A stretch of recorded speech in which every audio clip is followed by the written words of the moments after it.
days. Okay, where are you pointing to? Oh, I was going to pin up another picture of Emily on the wall, wasn't I? Really not organised here. Really, really not.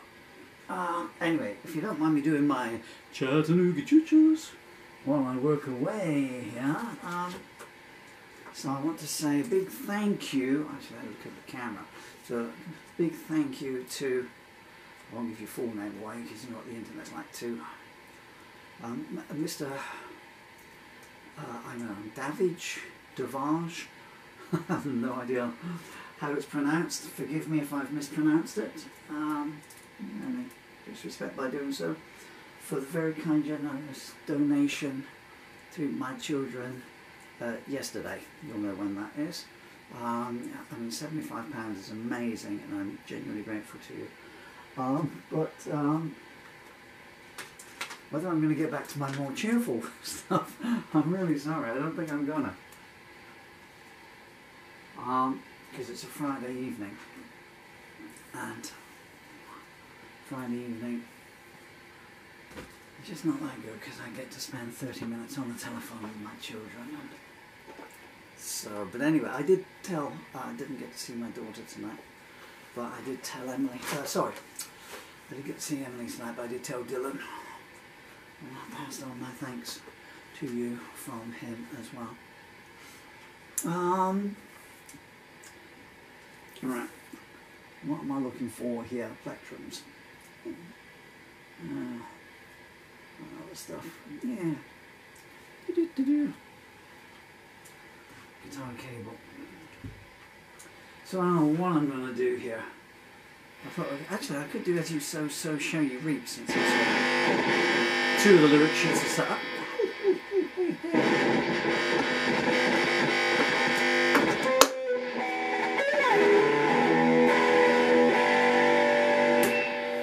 Most people sort of tune up and then turn the cameras on, but I've never been one for that, you know. I know it frustrates some people on the internet, but I was caring really, you know.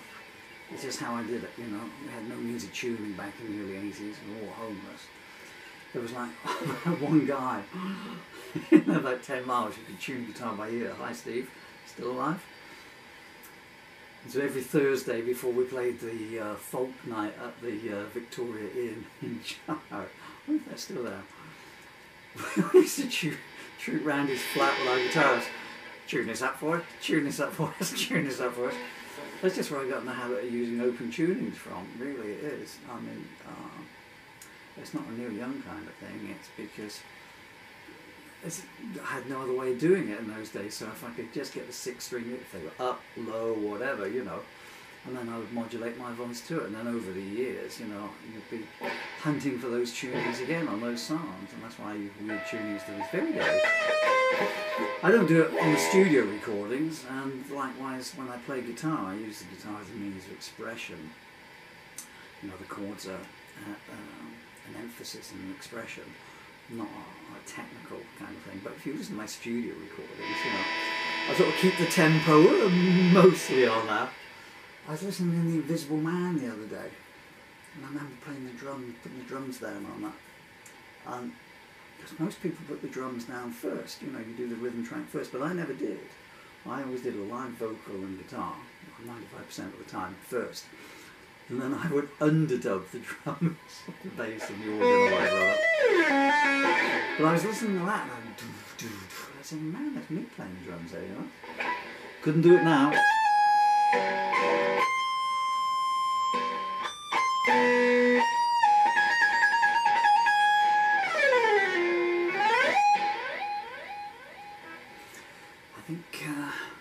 I remember one night we went round, there used to be a folk club in Brust, and the cafes, but it was a folk club at Victoria, and they used to use it on a Thursday night and ran for 2 hours. Oh God. And there was some guy there, and he always sang this song. I didn't see him, but I can't remember his name. And we thought he was like ancient. He was 34, and we used to be like, what the hell is he doing here, like, you know, playing here, you know. With Steve with food colouring in his hair, you know, doing his punk numbers, and Alone Now and everything, and me doing my social comedy stuff. And this guy really wanging out, you know, the Purple Rose of Cairo or whatever, you know. And, And the great Liz Howard, wonderful Liz Howard. We all had the hots for her. She was a nurse and she'd moved away.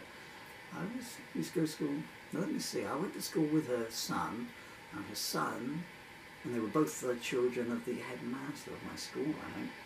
Man, I'm delving back into the 70s here now.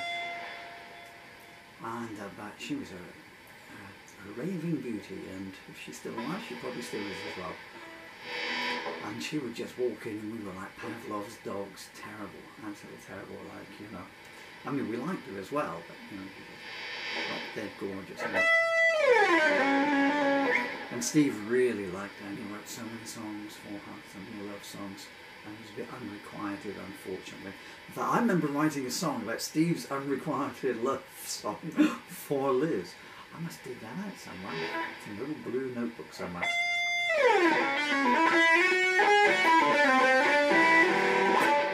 But those were different times, you know. I don't know if you can still say you fancy someone's attractive anymore, you know, in these days of correctness going wild and stuff, you know. I was thinking of some jokes today. I don't know if you can do them. What was one of them? I'm not saying. I'm not thinking about anyone in particular.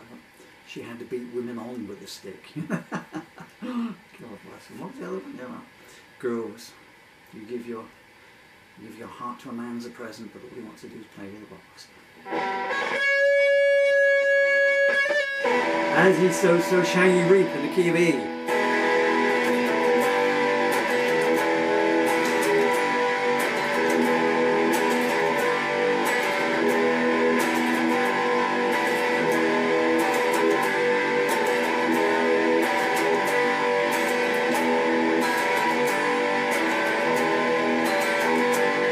There's something in your soul that makes even the devil shudder. There's venom and there's vitriol in every syllable you utter. I don't know why you wake up, let alone how you sleep. Remember this though, as ye sow, so shall ye reap.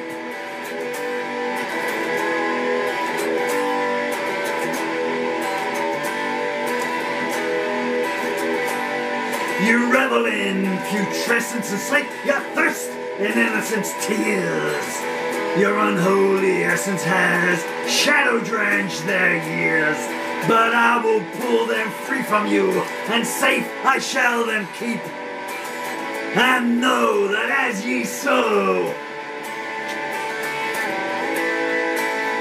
so shall ye reap.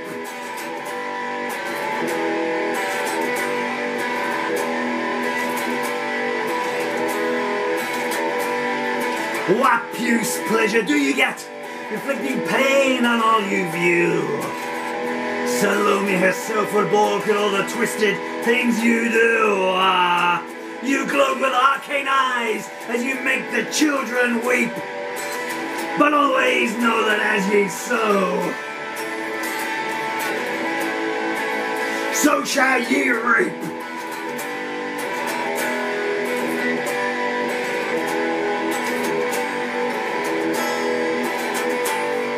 When justice should come calling, that can even up the scales. On the day your bed will be unmade and your screams for mercy will be to no avail. You'll not escape the pit you've dug. You've made its walls too steep. It's foretold that as ye sow, so shall ye reap.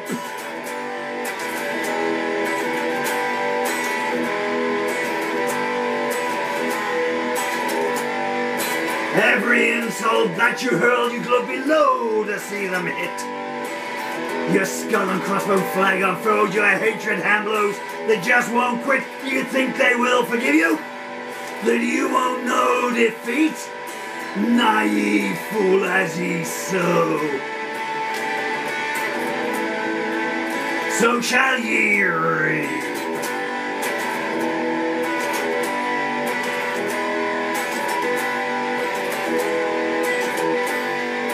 Where can you escape to that your infamy will not follow?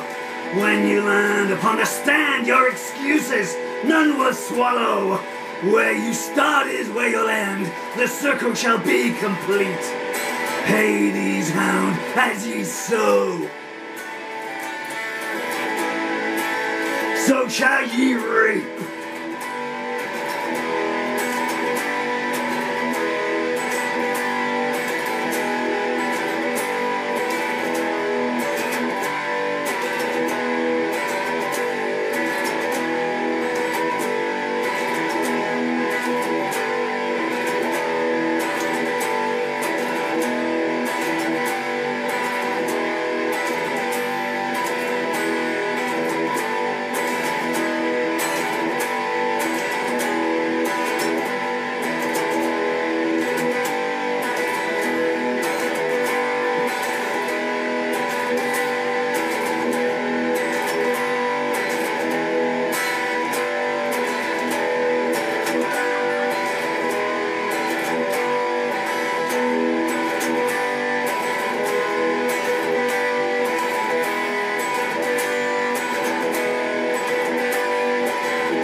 I'm sorry, in case you're wondering when I'm chuckling, and I'm sure you're not.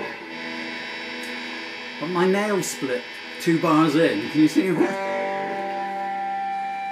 And so the nail split, and every time I was coming up, it kept catching the string.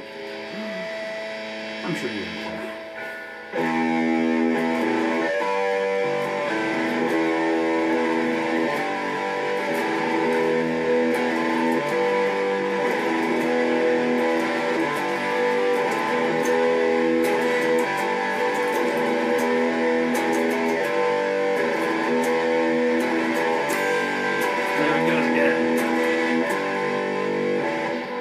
This is what we used to do in the old days. We used to sellotape the little suckers up like that. I don't know if you can still get it. You used to be able to get this stuff called hard as nails. And back in those days, I always was. And I think that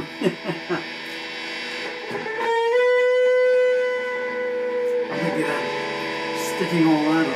There's none of that in with scissors or anything. If you broke a nail in a bed set, you know. Who's got a manicure kit, you know?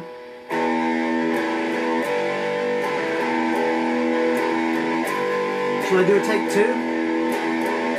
What do you reckon? Shall I change the cameras over so there's a new file? Or shall I just do this for the next 3 days? I do love a nice dirty riff.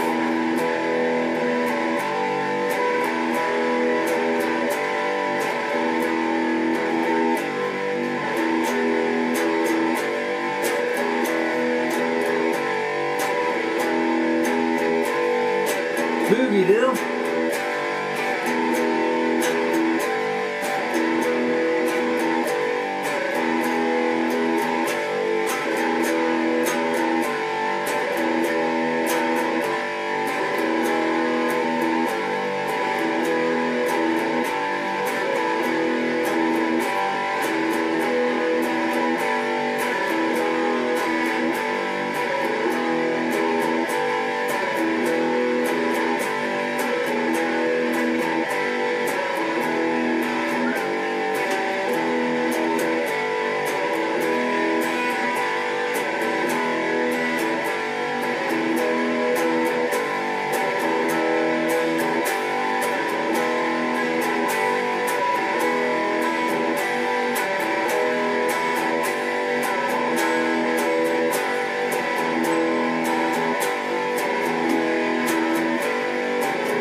ye reap.